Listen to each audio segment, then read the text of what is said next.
Bienestar emocional aquí Saboreando la Mañana, y eso también va muy ligado al tema de cuidando tu bolsillo, que estábamos hablando del tema de las deudas, porque inclusive una deuda, los problemas financieros pueden generarnos mucho estrés, depresiones y muchas consecuencias negativas, como ha sucedido en nuestro país.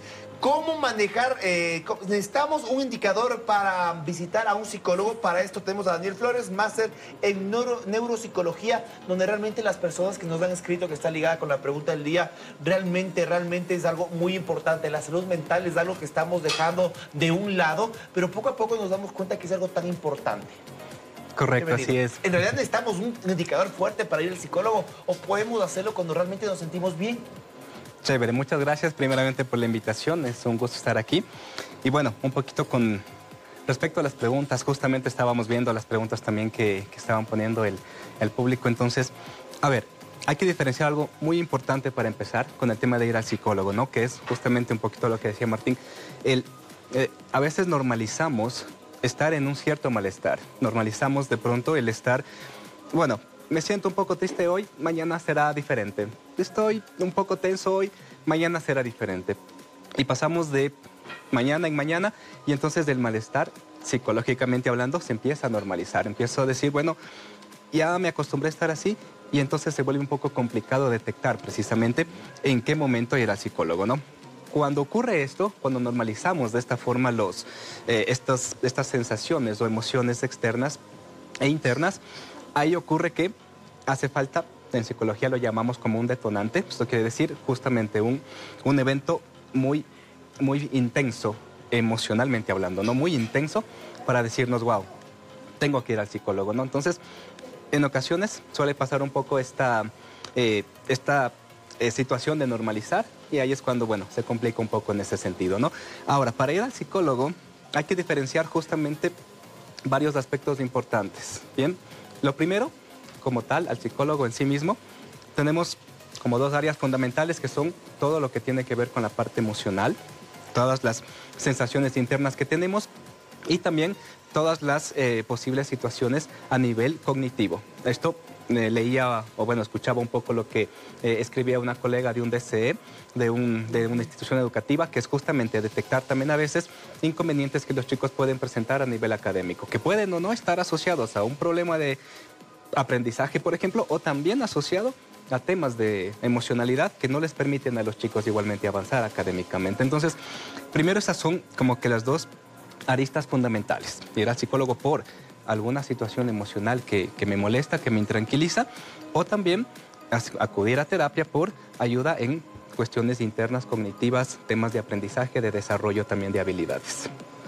Bueno, y teníamos una pregunta que no sé si la escuchó, pero que le vamos a repetir a nuestro especialista, a Daniel, por favor, que era una pregunta ya de desesperación, que por lo visto está afectando psicológicamente a toda la familia, que era la de esta televidente, que dice que habla del caso de su hermano, que es una persona que bebe todos los fines de semana, que acudió a grupos de ayuda de alcoholismo, grupos de oración, grupos de apoyo psicológico también, incluso al psiquiatra, pero que nada le había funcionado, que los padres le solapan absolutamente todo, que perdió su familia, dañó a sus hijos con mentiras, de insultos, que lo más grave es que gracias a la manipulación, a las mentiras, porque es muy bueno para esto, le entregaron la tenencia de sus hijos solamente por lastimar a su expareja, que le dieron la tenencia y que él no hace absolutamente nada, que básicamente fue para que sus padres, que ya son personas de la tercera edad, se hagan cargo de los chicos, que él tiene cerca de 40 años, que vive todavía en la casa de sus padres,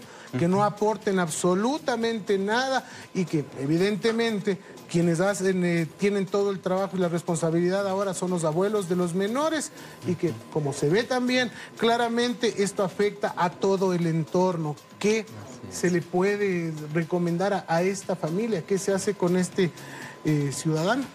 Con mucho gusto, Esteban. Un poco, cuando hablamos de consumo de sustancias, en general, vamos un poquito a generalizar primeramente. El consumo de sustancias tiene casi en todos los casos dos componentes. Uno es los componentes, digamos, emocionales internos de la persona. Ok, todo lo que internamente me lleva o no a estar enganchado o no con tal sustancia, ¿no? Y lo otro son ya los componentes fisiológicos. Esto ya quiere decir cuando hablamos ya de adicciones como tal, en donde, claro, ya las sustancias generan un cambio ya a nivel neuroquímico en el cerebro, entonces ahí es lo más complicado, obviamente, desengancharse del consumo de sustancias, ¿no?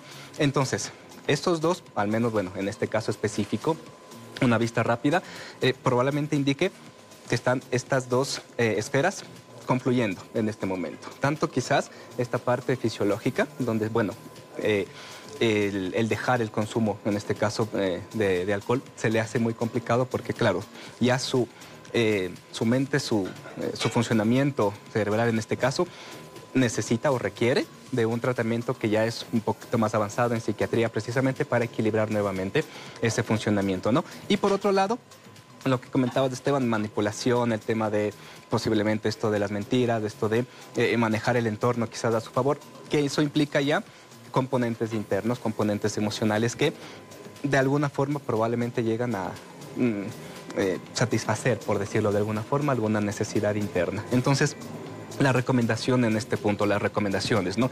En primer punto, sí, la terapia psicológica, o sea, bueno, en este caso, vamos a ver, la terapia psicológica en sí es un proceso. Quizás ya lo hemos escuchado, quizás es algo un poquito cliché en ocasiones, pero funciona como todo un proceso en donde se va analizando, se les va procesando las emociones paulatinamente, poco a poco, al ritmo de la persona, precisamente para que pueda ir desenganchándose de las situaciones que le molestan emocionalmente, ¿no? Entonces, entender primero que es un proceso que 1, 2, 3 sesiones poco o nada lograrán, por ejemplo, en los casos un poco más complicados. Entonces sí son tiempos y sesiones que son un poquito prolongados para poder avanzar justamente con resultados específicos, ¿no? Pero como primer punto en esto sería que él tome la decisión de hacerlo, porque si él no quiere hacer la terapia, la verdad es que creo que no se podría hacer absolutamente nada. Necesita intervención desde los claro, que les socapan y los que están afectados viendo la injusticia, ¿no? que cometen con los padres, con los menores. Es como duro eso, porque ahí sería como una terapia en conjunto para que los papás no les solapen y no estén pagando lo de los niños. Tiene que ser la responsabilidad de él, porque yo creo que empezando por ahí, si los padres no ayudan, obviamente la persona, la madre en este caso, va a poder apelar para que sus hijos sean devueltos si él no está haciendo el trabajo que tiene que hacer. Entonces creo que es como un trabajo en conjunto de familia, porque si no es muy complicado solucionar la situación, ¿no? Precisamente, Cari, esa es un poquito la otra arista en este punto, ¿no? Los procesos psicológicos generalmente tienen un buen resultado, tienen un buen proceso cuando la persona que está en el proceso tiene la necesidad y busca por cambiar, digamos, o por solucionar ese problema desde la propia perspectiva interna, ¿no? Entonces, cuando esta persona, digamos, ya dejando un poquito de lado el caso específico, no está predispuesto a un proceso de terapia. ¿Qué es lo que ha pasado en la experiencia que tenemos en nuestro centro? Generalmente trabajamos con todas las personas alrededor. ¿Qué es lo que hacemos ahí? Hacemos terapias, precisamente terapias familiares o terapia de pareja, dependiendo la situación, fortaleciendo de cierto modo justamente toda la situación externa que está pasando alrededor de la persona para que puedan salir. Perfecto. Aquí tenemos una pregunta igual de una televidente y dice: muy buenos días, chicos, una pregunta muy seria al psicólogo. ¿Qué hacer si la parte tóxica es tu familia? En mi caso, mis hijos. El psicólogo dice que hay que separarse de estas personas, pero en este caso son mis hijos. ¿Qué hago? Muchísimas gracias. Y aquí también, ¿cómo escoger un psicólogo adecuado? ¿Cómo hacer esta elección ¿Cómo elegir perfecta? un buen psicólogo que no me diga lo que yo quiero escuchar? Entonces digo, qué mal psicólogo, y voy buscando uno que me diga lo que quiero escuchar. Perfecto. Vamos a ver. Igualmente, para responder esto, igual, dividido un poquito en dos partes, ¿no? La primera, cuando nosotros hablamos de personas tóxicas, ¿no? Que es como un poquito el término general, ¿no es cierto? Por lo más común en terapia, implica distanciarse de esta persona que nos genera el malestar, porque claro, no es algo quizás interno que yo tengo, sino que me genera al estar cerca de tal o cual persona, ¿no es cierto? En este caso son sus hijos. ¿Qué hacer? Porque exacto. En este caso un poquito complicado que son los hijos, ¿no es cierto? ¿Qué es lo que pasa aquí? A ver, en terapia al menos con nosotros cuando trabajamos en conjunto este tipo de cosas, empezamos a manejar un proceso dinámico, un proceso de terapia individual, familiar, dinámico, en donde vamos a entender por qué, en este caso los chicos, tienen esta tendencia, por qué los chicos tienen estas actitudes, porque todo esto tiene una razón, va a tener una génesis de por qué tienen tales o cuáles conductas tóxicas, que bueno, ya lo podríamos determinar eso eventualmente. Entonces, al determinar aquello, empezamos a hacer un cambio desde ahí, desde decir, bueno, yo me comporto, por ejemplo, como adolescentes, niños, adolescentes que trabajamos nosotros también en terapia, encontramos la raíz. Me dicen, bueno, mira, yo me comporto de esta manera o yo tengo tales formas de... Es porque tengo tales experiencias o encontramos ahí una falta de algo y así por el estilo, ¿no? Que son obviamente muy personalizados. Entonces, cuando encontramos aquello, empezamos a solucionar desde la persona individual y luego en el grupo. En este caso, a la mamita, iremos viendo y decir, bueno, ok, mira, estas conductas, estos comportamientos que tienen los chicos surgen de esto y por lo tanto, en el sistema familiar modificamos tal cosa. Entonces, empiezan los cambios, obviamente paulatino, poco a poco, O sea, y así se va haciendo. todos.